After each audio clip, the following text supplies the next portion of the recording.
All right, guys, thanks for attending. This is being recorded. And again, one thing I say at the beginning of all these videos or webinars is watch this again relatively soon after, because some of the concepts you think you'll get the first time through, but you'll forget them if you don't watch it again, because that second time through really sinks it into your long-term memory a little bit better than if you would go a month later and try and do it. So make sure you're staying on top of it. Watch it again, because I'm telling you, it will help you solidify this into your memory, all right? So this is going to be low volatility strategies. I've done stuff on long puts, long calls, things of that nature, but this series is going to be really intensive on the volatility component of what we're doing, because it is really, as far as I'm concerned, the major component in realizing profits or increasing your probabilities as well, all right? So we're going to be talking really in depth about that. One thing that I want to go over real quick is a long put gives the option buyer or the purchaser the right, but not the obligation to sell that stock at a certain price, or what we're going to consider the strike price. All right. So if the stock goes up, these puts will go down in value. And if the stock goes down, these will increase in value. And that's with everything else being consistent, right? We're going to talk about how volatility can change all of that. But all other things being equal, nothing else changes. That's the idea here. So if the value of the call options, the value of that call option is going to increase by the delta for every dollar increase in that underlying value, okay? Or actually the put option will increase. Sorry, that I said I had calls on my head. The put option will increase by the delta for every dollar decrease that the underlying sees. All right. And we'll talk about that in a little bit more in detail as we go along here. I just wanted to get that out there. What's up, Trevor? Funny. Yes. The shady elm tree strategy. We'll have to take a look at it. Let's go over a couple of things real quick. My name is Eric Wilkinson. Many of you guys may recognize me from CNBC, Fox Business, or the Wall Street Journal for commentary on everything from economic to geopolitical and market analysis. I've been trading my own money for over 20 years now, basically 25. And I'm not here to tell you that I'm going to make you rich or make you a millionaire, you guys. I'm here to help you take control of your finances and manage your portfolio, especially that portfolio risk. All right. So after graduating college, I actually started out college with a psychology degree. And then about a year into my college career, I started trading. So I switched to finance. And after graduating with a finance degree, I packed my bags, moved to Chicago, started walking around on the floor, got a job as one of these little runners, moved up into the pit. I was a ARB clerk and then became a trader. I sold all my stocks and everything else to buy my badge, and that's where I have been trading basically ever since. Now the screen, though, but it's basically those same products.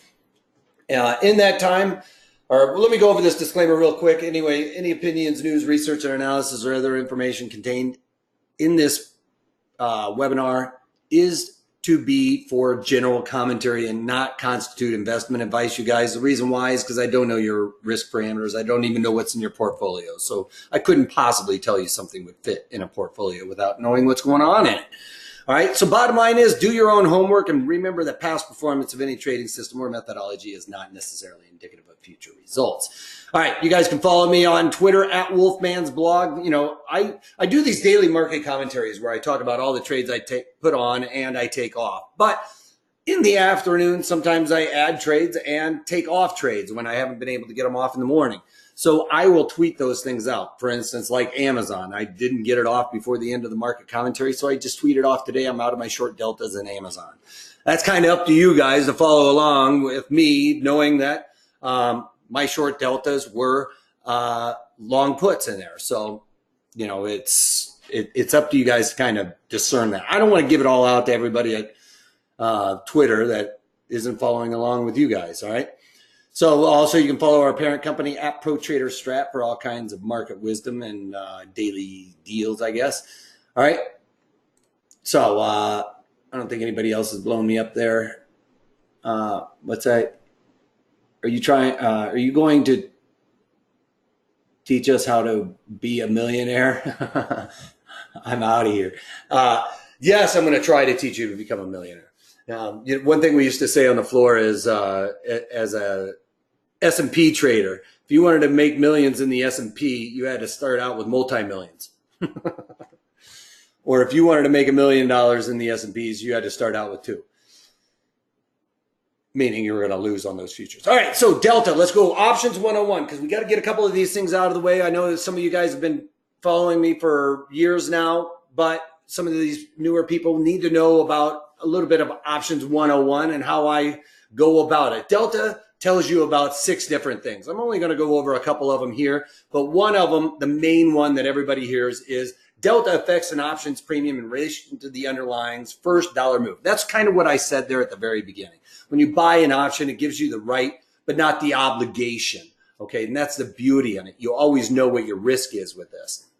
But let's say, for instance, a stock goes from 100 down to 99. Well, all those strikes below that increase by what that delta was, okay? And what we'll talk about here is on the options chain. Oops, I got it on the wrong options chain. Hold on a second. Let me continue. It's giving me a things are acting slow right now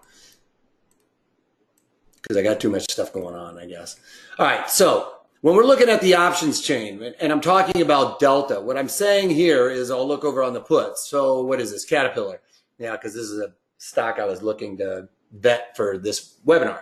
But for instance, let's look at the 155 puts. If Caterpillar goes from 156 down to 155, which is where our strike is, this premium right here is going to increase only by 45 cents for that first dollar move.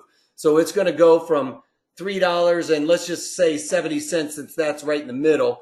A dollar move down, this will go from $3.70 to $4.15, okay? Because that 45 cents adds into the $3.70, so we get $4.15, if I'm doing my math right in my head, okay? So for that first dollar move down, delta adds in to that premium for that first dollar.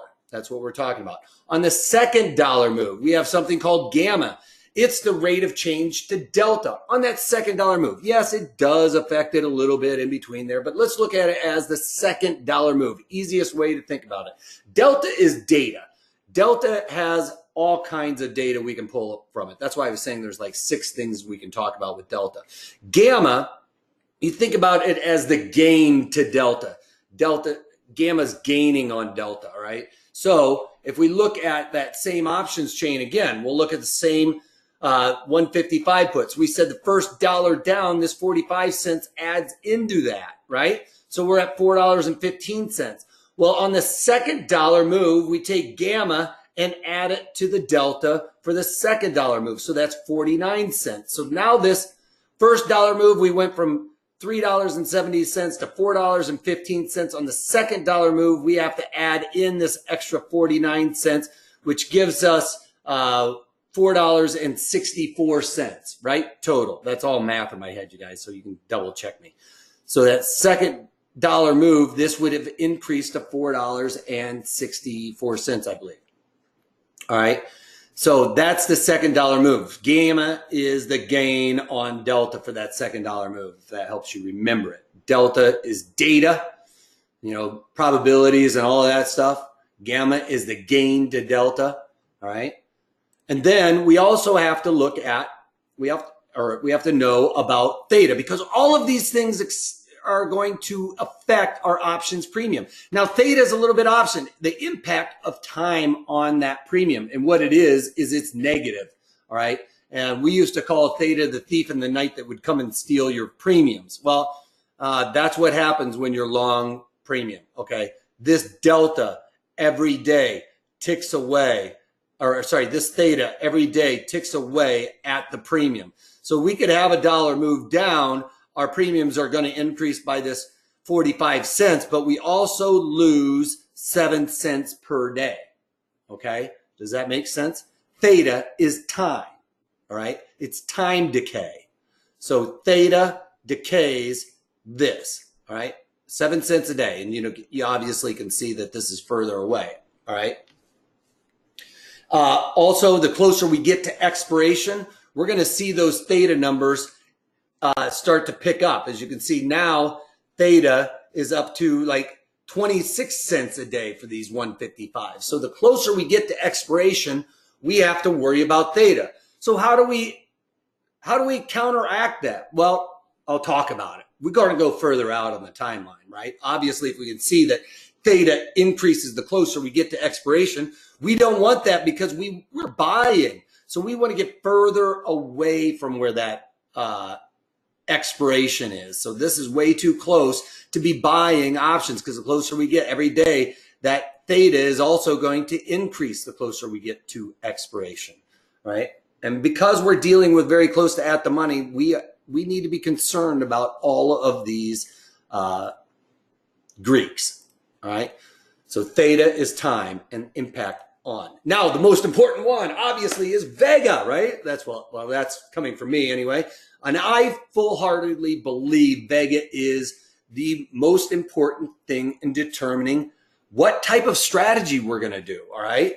So the idea here is when we're buying premium, and if all of these things are affecting us, we need to try and take advantage of it. When we're buying it, we want to buy Vega when it's really, really low, all right? Because then when it expands, it helps counteract some of these other things that might be happening that are negative to us, all right? So Vega tells you what that option premium is going to increase for 1% change in volatility. So when this volatility goes up 1 percentage point, we are going to see our premiums go up by what the Vega says. So this premium on a 1% increase here, it has nothing to do with this down here, but a 1% increase in volatility will increase these premiums by 17 cents, all right? What delta would you buy? Trevor, you're getting a little ahead of me. I'll talk about that in just a second. All right, so now that we got the options 101 behind us, all right, we know what we're looking for these options. We want to take advantage of delta moving in our direction. But in the long put, we need to be very bearish because of that theta component, you guys. That will tick away. It's like erosion to your premiums. And we got to build up a retaining wall around this strategy in order to be successful. And part of that retaining wall is buying volatility, like I was talking about with Caterpillar. The reason why I picked this one is because you can see its implied volatility, which is the volatility for Caterpillar. It's where its own volatility. We're not talking about the VIX. We're not talking about the VIX. We're talking about volatility. This is implied volatility for Caterpillar. And Caterpillar's current implied volatility right now is 0.24. Well, that doesn't tell us anything, because if we looked at something like Tesla, it could have 0.40. All of those numbers don't mean anything because every stock has its own volatility, all right? Usually tech stocks have higher volatility and utilities will have lower volatility, all right? So we have to know where volatility is right now for this particular underlying in relation to where it's been in the past, because they all have their floors and their ceilings on generally where they'll go. Yes, there are outliers where they'll spike higher than where they generally go, but as a rule of thumb, they usually have a pretty much floor and a ceiling in order to be range bound on these. Not to say you can't have the black swan where something happens out of the blue and you get those spikes. You will, especially in biotech and stuff like that, or drug stocks where they have a trial result coming out. They might not see that for another 3-4 years. All right. So what we have to determine is where volatility is, and we want it really low. I'm going to talk about volatility even more so here shortly. But a couple of things that we need to figure out is when we are doing a long put, we go through these steps, all right? This is like our checklist of things that have to come into fruition in order for us to implement this strategy, okay? You can bend some of the rules, you can look at it like green light, yellow light, red light. Green light is a good go for it. You know, it fits the rules perfectly. A yellow light might mean you're bending some of those rules. And a red light just means don't do it. All right. That just means you're way too far away. But picking the right environment. So with this one, I like to pick anything with low volatility. Rule of thumb is anything below 50, okay? For stocks, to be quite honest, anything below 50 is fine. The closer you are to the teens and the single digits, the better, because volatility is near its floor. When it's near zero, that's telling you it's at the lowest level it's been in the last 52 weeks. It doesn't mean it can't go lower. You just know that it's getting overextended to the downside. So that's why you're playing those probabilities that it's going to start reverting back to the mean or back to where it's normally been. And that's what we're looking for. All right. So when we're buying it low, we're looking for it to revert back to the mean. So I really, especially if you're a newer trader to options, I would go with something like, for stocks, go something below 30 to be buying this. And for maybe ETFs, something below 20 or something. I usually just say with ETFs below 30. But if you're newer to trading options, let's go for stocks below 30, for ETFs below something like 15, maybe 20. All right. For some of you higher risk traders out there, higher risk tolerance traders, I usually say any stock below 50 is where we're going to be looking to buy premium. Okay. Because then it's at its median and likely maybe to go up or something like that. Time tricks and doesn't come back. So why does theta increase the closer to expiration? Because the probability of that stock coming into the money becomes less and less likely the shorter amount of time we have to expiration, so that theta ticks away at those premiums quicker. That makes sense? Is that a good explanation?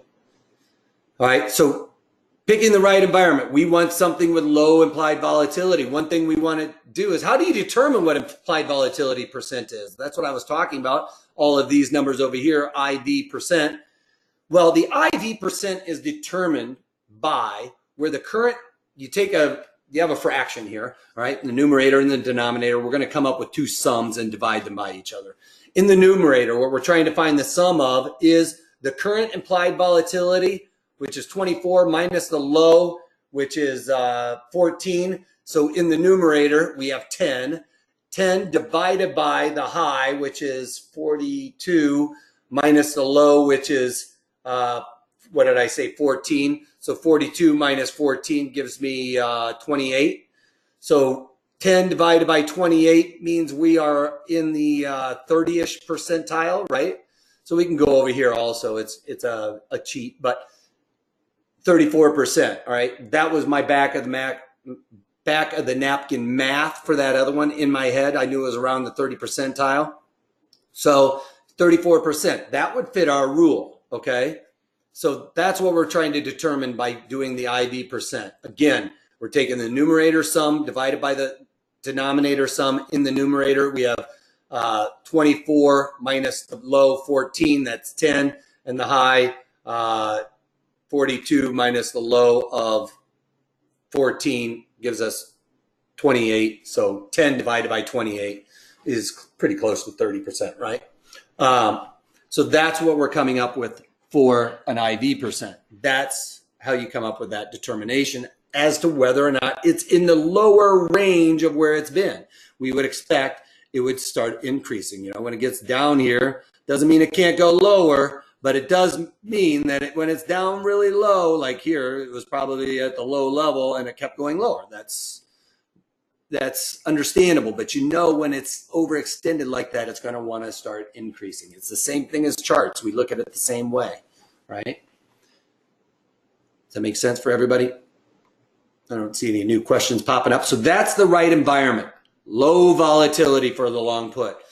The right underlying, you guys, like everybody goes out there and trades it. People are talking about, you know, on CNBC, all these pot stocks and stuff like that. They're going to have options on them pretty soon, but those options are going to be really wide because, for one, not a lot of people are in there trading. There's a lot of volatility in those stocks too, which also makes the bid offer gets a little wide. But or something like AutoZone. Everybody's heard of AutoZone, but they don't trade options in here, so stay away from it. And the way to determine whether or not it's a good underlying for this, if it's a stock that's over $100, like Caterpillar, what we're going to do is take the decimal point, move it 3 ticks to the left, and that tells us how wide our bid ask should be. So 15 cents wide.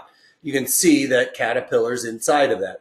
Any stock under $100, like Apache, my rule of thumb here is 10 cents wide. Any stock under $100, the bid offer should be no more than 10 cents wide. If it goes over that, stay away from it, you guys. Get away. It's not worth it because you have to give up too much edge to get in, too much edge to get out, especially for newer traders. When you're not really sure about what option pricing is, let the market determine where price is. That's the beauty of free market price discovery. They determine where the proper market is.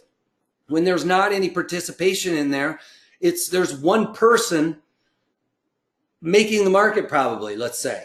And that one person isn't going to give up any edge for you or me because he knows he's the only game in town.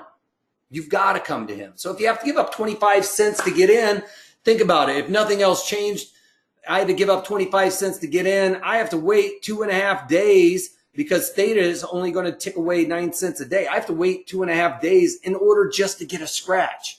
You're taking risk. When you have to give up that much edge, you're taking undue risk. All right? Because you're probably going to have to give as much edge up to get in as you would to get out. All right? Caterpillar is gunning on such, or what?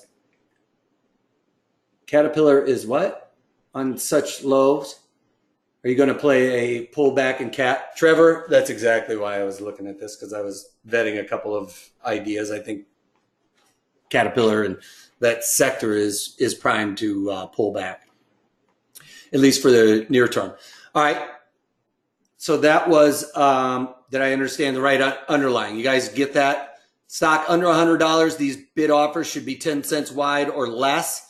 Over $100, move the decimal place 3 ticks to the left, and that's how wide they should be. At 200, like Ulta, 3 ticks to the left, it should be around 28, 30 cents, okay? You start getting into $1,000 stocks, and it's $1.50 and they're $1.60 wide, okay, you got me. I'd probably still go with it. That's pretty close. All right. But, that would be one of those things where it becomes going from a green light to a yellow light, right? All right. All right. So picking the right duration. This is what we were talking about, that theta component, right? We don't really want that theta or that thief in the night to be very gung-ho. All right. We want to get further out on the timeline. And this is a pretty good representation because we're going to be buying very close to the at the money or the call or put in this case. So this is a good representation of what happens to your premiums as time goes on. And every stock is different, volatility is different, all of those things are different. But what we can see from this is the closer to expiration, theta increases rapidly. All right. And when we're buying it, we don't want our premiums to decrease. We want them to increase. So what we're going to be looking at is trying to buy something. I don't want to go necessarily 500 days out. I do have on 2-year puts in Tesla. I do that on occasion. I usually try and pay off those puts right away by selling calls against them and things of that nature. I've talked about that on different webinars. For this particular webinar, we're going to be looking for something around, in this area. Let's say I'm trying to go further this way, that way than this way, if I can help it. Because 45 days, well, actually 45 days right here. 45 days right here is usually the zone where I talk about selling premium. We want to be outside of that this way, right? I don't want to go so far out that I have to pay a ton for this, though, all right? All right, and picking the right strikes. Here you go, Trevor. This is where you were a little early on it. We're going to be looking somewhere between the 45 and 35 delta. Now, the reason why is because it's high probability trade of going into the money, and that's really what we want because you can see as these go into the money, the delta really starts increasing. That's what we want. We want to get closer to that dollar for dollar down move, right? When we start out, with this trade. We're looking at like a 43 delta here on Apache. As the market goes down, you can see that that strike would start going into the money. We talked about first dollar down. This would increase by 43 cents. Second dollar down, you add in the delta, or sorry, the gamma to the delta on the second full dollar. And you can almost see that 43 and 37, you know, it gives you that full dollar move. It's pretty close, 78 versus 80, all right? So you can see where that second dollar gamma kind of jams in there. It's another way to kind of look at it, that it's already been added in for this second, or for the second dollar move getting ready, all right? So that being said, I kind of lost my train of thought on these. So the 45 to 35 delta strike is what we're looking for. So I told you guys, delta tells you the first dollar move. Okay, that adds in there. That's all good. But I also said delta tells you data. And the data in delta is, you know, if I pick this 45.5 strike, delta tells me that the underlying has a 43% probability of moving down and finishing this strike in the money by 1 penny. I don't know if I said that very clearly, so let's say it again. So delta tells me that there is a 43% probability that this 45.5 strike will finish 1 penny in the money by expiration. That means that the underlying on expiration is trading $45.49. That's the probability of that happening, okay? Or even $45. It's still telling me the probability of that happening is about 43%, okay, of it just being in the money by at least 1 penny. Now, the other thing it can tell us, and this is a floor trader hack. We talked about this all the time on the floor, and somebody actually told me Thinkorswim is doing it, but it's easy. Back of the napkin math, our thing was 2 times the delta is the probability of being in the money. Now, obviously, if you're picking an in the money one, 2 times the delta of being in the money or being kissed, it doesn't work. So 2 times the delta is the probability my strike will get kissed in the next 1 day. So I'm looking at a 1-day thing. This strike, I'm telling you that tomorrow, this strike has an 86% probability of trading. This underlying has an 86% probability of trading 45.5. Is what that's saying tomorrow. Okay. I go out to October. This is saying a 45 strike. In the next 29 days, I have a 42%, or I have a 42 times 2% chance. So an 82% chance of this underlying trading 45. So 2 times the delta is a probability of getting kissed or getting touched, whatever you want to say. It coming down and trading 45 even, right? So an 82% chance of that happening. It may happen for a blink of an eye, but that's the probability, all right?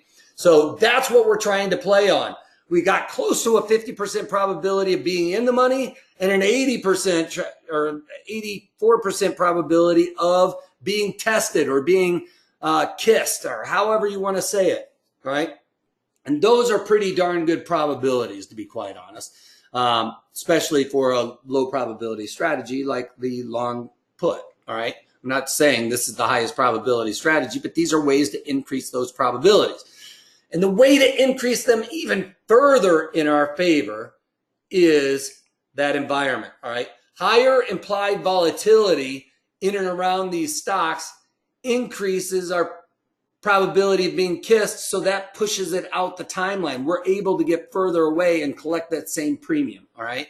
And that's kind of what we want there, or get closer and collect, get further away and pay that same premium, but our probabilities are going to be good, especially when volatility starts increasing on us. As volatility increases on us, this delta is going to increase, even if the underlying doesn't move. The volatility for APA increases. This is going to increase as well because the probabilities of that happening start increasing lockstep, all right? So if we buy it when it's really low, those when it starts reverting back to the mean, all of these levers and pulleys start helping us. If volatility starts increasing it, that starts helping increase delta, which starts increasing our chances every dollar move down that we're going to be making that money. All right. So picking the right strike, somewhere between the 45 and 35 delta, that's usually where I'm going. If 45 delta is right there, I might pick the 35 delta, and I might pick the 35 delta based on a chart setup or something like that. Don't go too much further out, because think about it. If you're at a 20 delta, you only have a 40% probability of being kissed. That means a 60% probability of losing money, right? So try and get that probability of being kissed at least above 50. And I would say even above, 70 is where I would be. I would not probably go further out than 35 delta, all right? So also, if you're used to buying $100 or 100 lot stock, then you're going to be doing about 1 lots in the options, okay? So if you're doing 1,000 lots in stock, then you're doing 10 lots in options, just as something for those guys out there that are newer to trading. Also, one thing, I was in a discussion with somebody not too long ago this past week, and they were asking about allocation.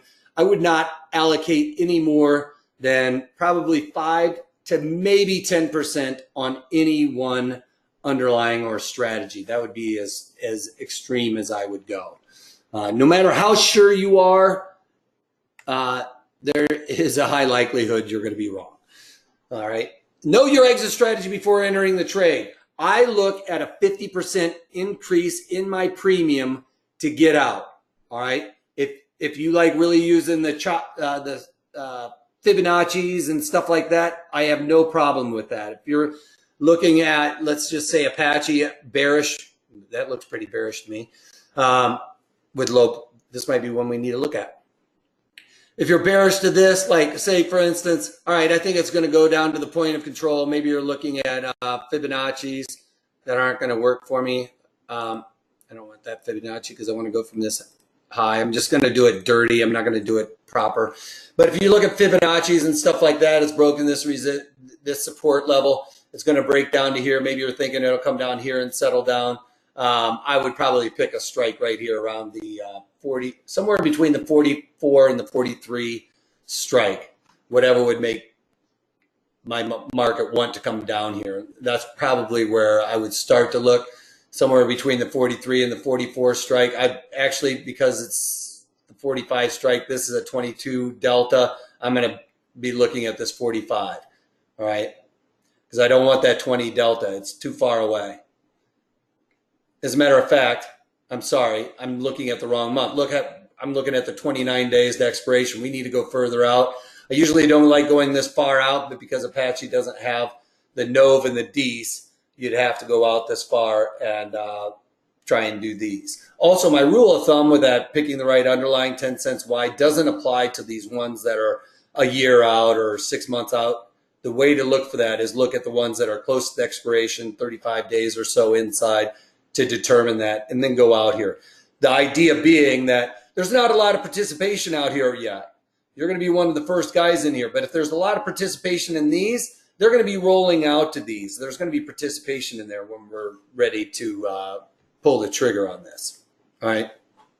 So Apache getting that far out, I might hold off, but if you really loved it, this would be the strike I'd be looking to buy on that. All right. And then when this increased by 50%, what I was talking about, going from $3 to $4.50, right? That's an increase of 50%. From $3 to $4.50. That's what I would be looking for. And it wouldn't take that long, right? You can see that's probably going to increase with a $2 move to the downside. So if it went from where it's currently trading, 45, to where I was looking for it to go, to that 43-ish area, that's right where I want to be. That'd be that 50% increase in volatility. And if you get that correction and volatility starts jamming up, then our premiums start going up, right? So what we can do is let's go look back and look at that Caterpillar trade, because they're going to have more option cycles. So we don't want the 120-day. We want kind of this 50 to 90-day. I'm probably going to go closer to the expiration on this. I think I want a quicker move, and I want this delta to be a little bit bigger. So I'm going to be looking at the 155s. All right. So here's something we can look at. We know that Caterpillar has pretty low implied volatility. It's low in relation to where it's been in the past. So we would expect it to start going up. They also have a earnings result or earnings right here. And one thing I always talk about with my short selling strategies is don't mess around with earnings. Like when they're coming up, you know, I do have earnings trades, but or earnings strategies, but this far away from an earnings, you wouldn't want to be selling options premium. Why? Because going into an earnings event, you can see volatility starts increasing going into these earnings events. We want volatility to increase going into that earnings event because we're long, and that volatility pumps up premium. So if volatility were going up, so we can kind of take a look at the, where is it? Theoretical mark, okay? You can see I've done this before. All right, so all things being equal, we talked about this underlying right here. So Caterpillar's, you know, right trading around $6, $6.17 is the mid-market, right? So that's the theoretical price right in the middle. All things being equal, nothing changes. This doesn't move. So if we said the market moves down by $1 or $10 in that case, $1, we will see these premiums go up by that delta we had there, which was like what, 43? So $1 move to the downside, it goes from $6.17 to $6.40 or $6.64 from 6.17. So we could say it was a $47 or a 47 or a 43 delta in a sense. Let's just look and see if that's what it was. 46 delta. So you can see that the delta added in to the premium on that $1 move to the downside. Okay, so that's what we were talking about, delta. Let's get rid of delta. Nothing changes. All of a sudden, we got this in low volatility. We start heading into the earnings or whatever. We start seeing the volatility go up or go down. Did I do that down? Down by 1%. That has to be an up, even though I'm blind. Oh, I still have the dollar. I don't want the dollar on there. Let me just start this all over. All right, start all over. All right, so we want volatility to go up. So if volatility starts going up, watch the premium here. We're at 617 to start. Volatility, days by, Eric, get this straight. All right, so volatility goes up by 1 percentage point. We can see that our premiums went from 617 to 642. No days went by. We're still on the 20th. No dollar change, just that volatility increased by 1%. We can see that the premiums increased by the Vega, right? So they went from 17 to 42, so that's 25. Is that right? 17 to 42, that's 25, Vega. That's the increase.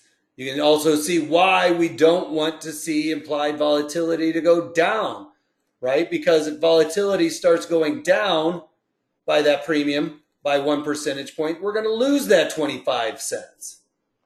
So that's why we try and start it out when volatility is really low, right? Revert back to the mean. Increase your probabilities of success. Don't just throw darts or pin the tail on the donkey, all right? Know what you're getting into. One of the few things we can do in options is set up our strategy at inception correctly, okay? And this is the correct way to do it. You're buying options in high premium or in high volatile markets. That's a loser game because you can see on this chart, we're seeing volatility move easily by percentage points on a daily basis, right? So we can see that volatility affecting us. We want to get into this when volatility is expected to expand, all right? Also, one thing to note is being aware of dividends. We have to be aware of dividends with this.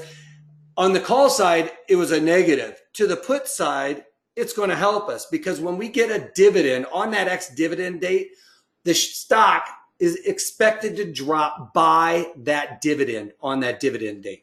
And the reason why it's supposed to drop by that price or by that dividend is because everybody after or on that day and after no longer receive dividends. Okay.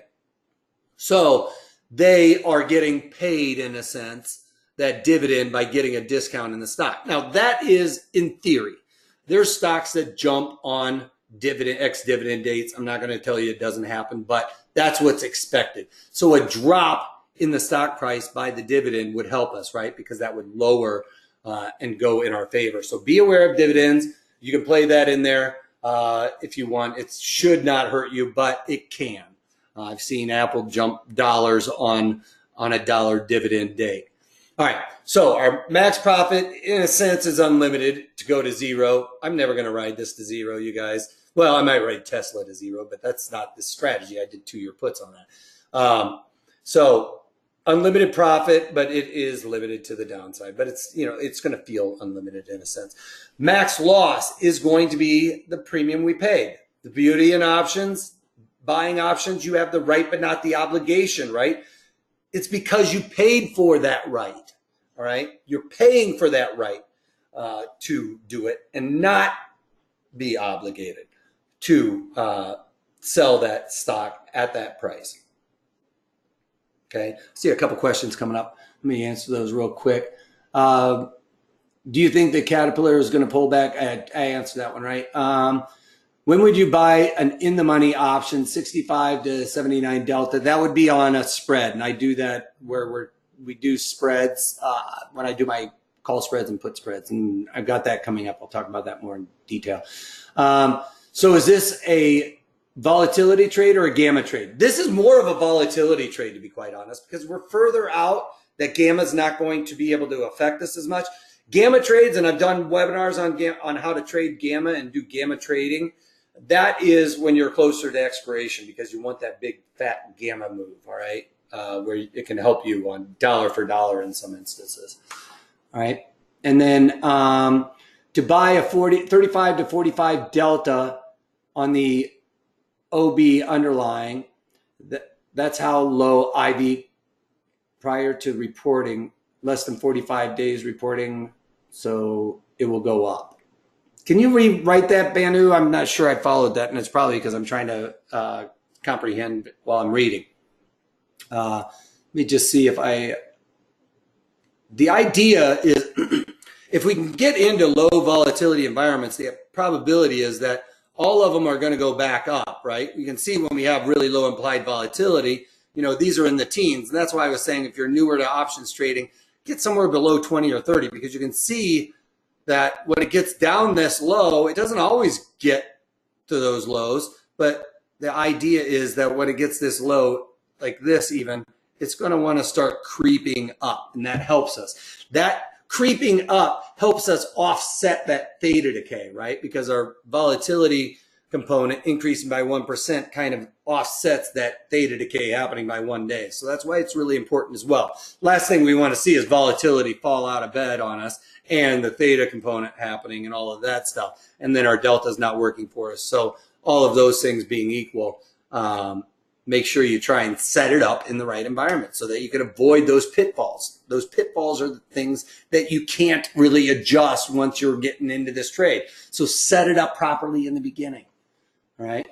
And one thing I forgot to mention with all of this stuff, when we're doing this and going through these rules and all of that stuff, we go through our checklist of going through all of this stuff. Write it all down about the dividends and stuff like that. I don't know why dividends are on that chart, not on this one, but when we're going through all these steps, make sure you go through the checklist. I wouldn't worry about necessarily the dividends so much, but on every strategy, but go through these steps and check it off. Write it down. Write your exit strategy down, you guys. I can't tell you how many times growing up as a trader, not writing down trades and getting to that point where I thought I would get out and it was trading right there and I didn't, and it goes against you. And there's no worse feeling than seeing that trade and knowing you were right and now you're wrong because you got a little too greedy. One thing we used to say on the floor also was bulls and bears make money. Pigs get slaughtered, right?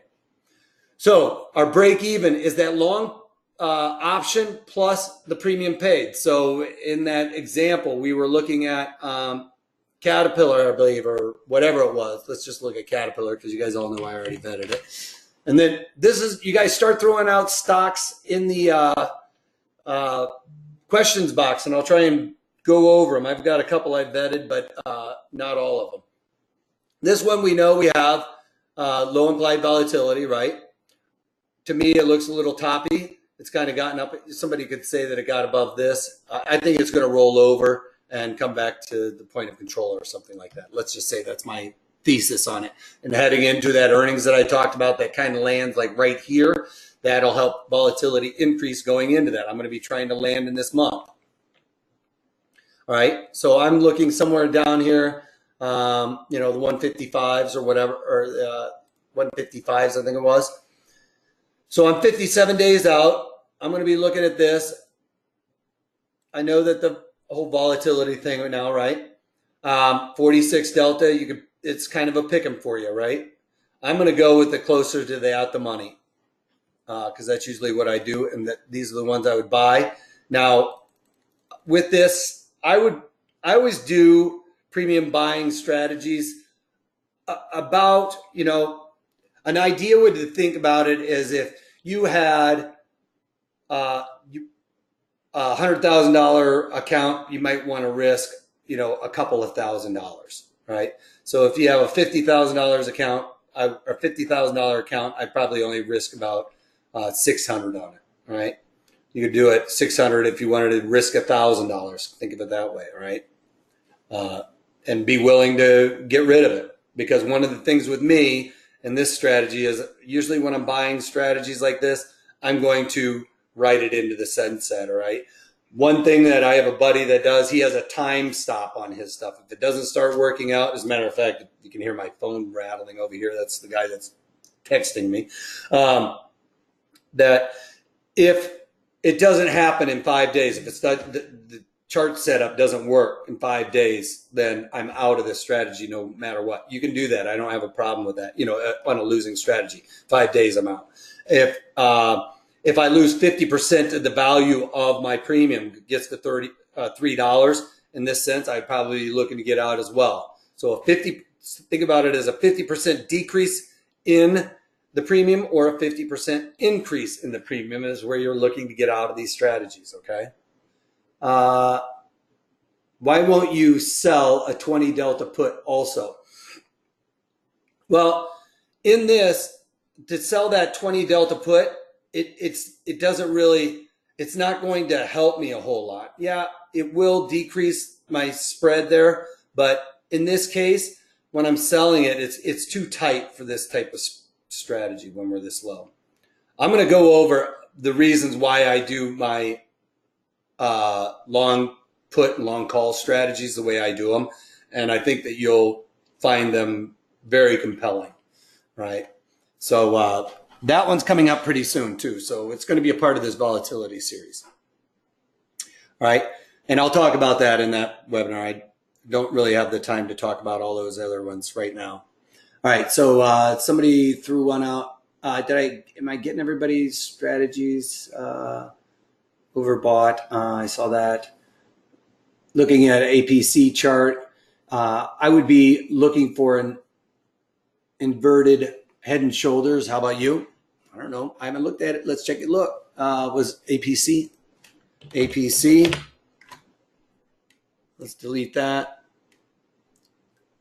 Oh, I did look at this. I did, Anadark Petroleum. I was like, you know what? This is one of those symbols that I don't look at. APC is actually one that I had on my list to for vetting this. So yes, APC would work. It's got low implied volatility. It's $100 under $100 stock. Let's see if it fits the rule of tight bid ask, 4 cents wide, under $100 stock. That fits because it's less, inside of 10 cents. I agree with you. It looks like, I don't know about head and shoulders necessarily, but, to me, it came up, hit the value area high. It failed. It's double top on that. Confirmation. You got a little bit of a top here. Confirmation. I'm good with it. I would go with it. Low volatility heading into earnings. the earnings aren't right here, are they? Let me look at a different chart that has it on there just to make sure. I think I would have checked it. So Anadar, so yeah, so that would be good. We're going to be trying to land in this month here. That has the options, or that has the earnings for this underlying. We would expect volatility to increase heading into those earnings like it has in the past. Okay, so I'm good with that. That fits the rule. So then, therefore, I'm going to be looking to 45, 35 delta. We got to go with the 62 and a halves. That's what I'm going to be looking for here. Buying those 62 and a halves.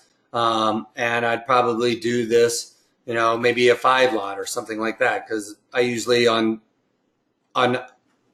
options I'm buying, my thinking is I like to maybe risk about $1,000 on this.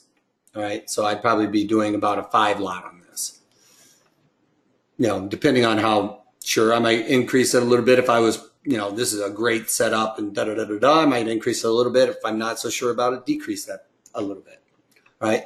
So that's what I would be looking at. And if we want to look at it on the Analyze tab, let me just, I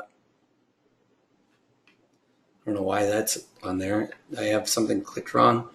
Probability analysis. I don't want that. I want the risk profile. So you can see our max loss is that premium we paid, $2.63. So $2.63 to the downside and to the, to the upside and to the downside is theoretically unlimited to zero. $62.50 to the downside. But you can see the underlying trading here. Our break even is right here with the $2.38 subtracted from the 62.58. So $60 and what is that? 12 cents is where our break even is. All right. So that's our break even to the downside. Sorry, this is where we're trading right now. The break even to the downside there. All right. Correct. All right. So that's a good one for me. Also, the what was it? We did this last week on the calls, and my AMAT, I think it was, is doing well. So we did that in low implied volatility creeping up just a little bit in there. It's not really moving, but it's holding off beta decay for me. So example of that. And tomorrow I'll be probably putting one of these on that we talked about. So Caterpillar was one. Another one, General Dynamics. I think that whole sector, like with Apache, General Dynamics, that sector's ready to roll over. So we're going to be looking to add something like that. I need to add short deltas in my portfolio. I've gotten too long in the deltas in my portfolio. I want to neutralize it a little bit. That's why I want to add some puts in there. All right. I talk about all this stuff also in those daily market commentaries, you guys. If you aren't taking advantage of the daily market commentaries, you really should, because I talk about this a little bit more in detail, like, you know, portfolio theory. You know, when you get too long in deltas or too short in deltas, how to make those kinds of adjustments, what to do and play around inside your portfolio that I don't really talk about in the webinars. So those are great things that you're going to learn, not just option strategies and stuff like that. I talk about the data that's coming out as well. So take advantage of this. Actually, you guys got options premium membership 2-for-1. You get all of that stuff. You get all kinds of stuff with this. You get the daily market commentaries that I do every single day. I don't know if it's listed. Yeah, daily market commentaries on here. So I talk about the economic, geopolitical stuff, all the data that comes out here and abroad, and talk about how that's going to, you know, come into the economy of scale.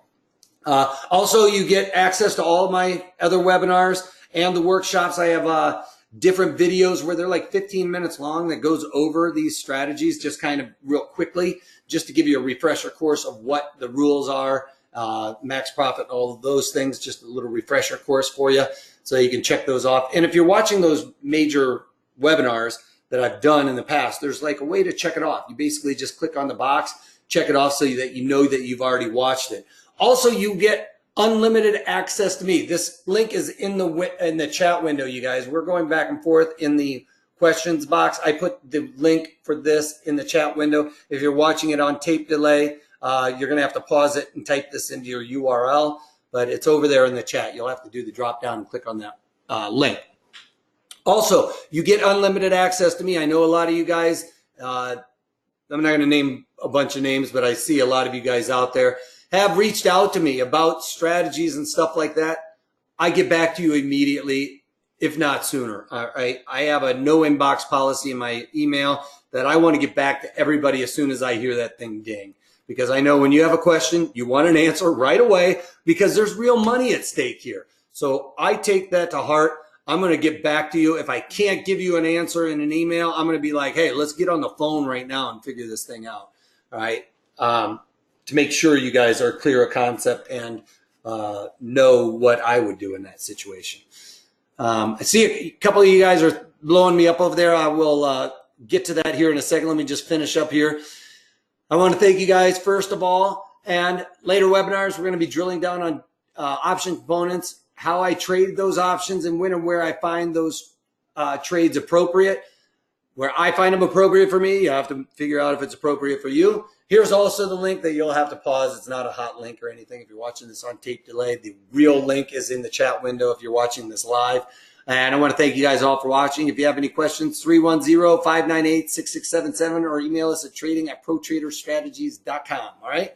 So take advantage of that offer. It's in the chat window. You know, one of the few things we can do to set ourselves up for success is setting this up in the right environment, but educating ourselves, getting confident. When you educate yourself, you guys, you're going to be more confident. When you're more confident, you're not second guessing yourself. And that's some of the things I talk about in the daily market commentaries. If you have to try to remove the emotion in this. And what I try to do is talk about probabilities and the volatility and all of that stuff to get all that other noise away. If we're talking about the probabilities, we know the probability of getting tested. We know the probability of being in the money.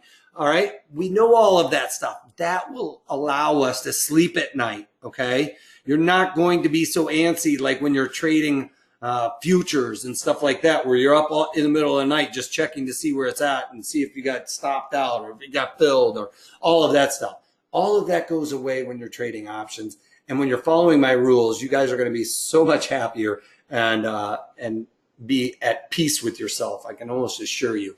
All right. So take advantage of that. And if you can't take that, take it easy. JQ, I know I threw you off. You weren't ready. All right. So I got a couple of these questions. All right. Thanks, Ed. Appreciate it. This is the long put class. Correct.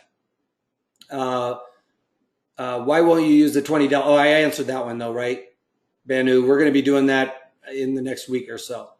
All right. I think I did get everybody. I thought I saw these popping up, but is everybody clear on this? We all good? Oops, sorry. I rolled my cursor to see if I could scroll down and moved it across. So seriously, guys, take advantage of that. And hope to see you in the daily market commentaries. Take care, everybody.